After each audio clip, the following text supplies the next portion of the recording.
Welcome back to another edition of JRC Consulting Group's Just Ask John.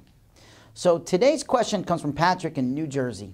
So Patrick asked me this question: with all the stress that emanates from the workplace responsibilities and challenges, what are some constructive methods to still maintain a strong work-life balance and prevent workday stress from spilling over into your family life? Well, Patrick, this is a great question, and it's actually a little difficult to answer.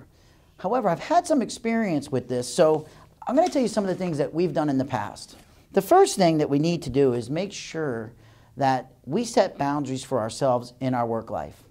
You know, this is very important. There's a lot of things that happen at work, and we got to make sure that we don't bring that home. So you want to make sure you set some boundaries for yourself. You also need to make sure that you have a shutdown period. So like, there's a lot of us that will work from home. They come home and then they'll work from home for a little bit.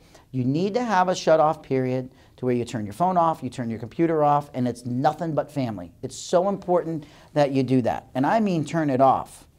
The next thing is you want to make sure that when you're there with your family, you stay present. You need to be with your family. Just being in the house doesn't mean you're present. So you need to make sure that you're present. And you also have to remember, it's not your family's fault if you had a bad day at work.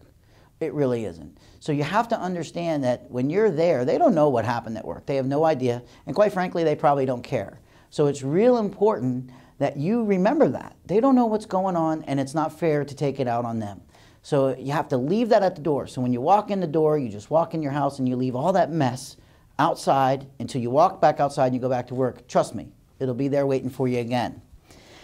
You know, there's the great Zig Ziglar. I know I like to quote some people sometimes, and I love quoting Zig Ziglar. And I remember he had said to me when I had met him, I said to him, I said, Zig, what is the most important thing that you found out, you know, how you became so successful?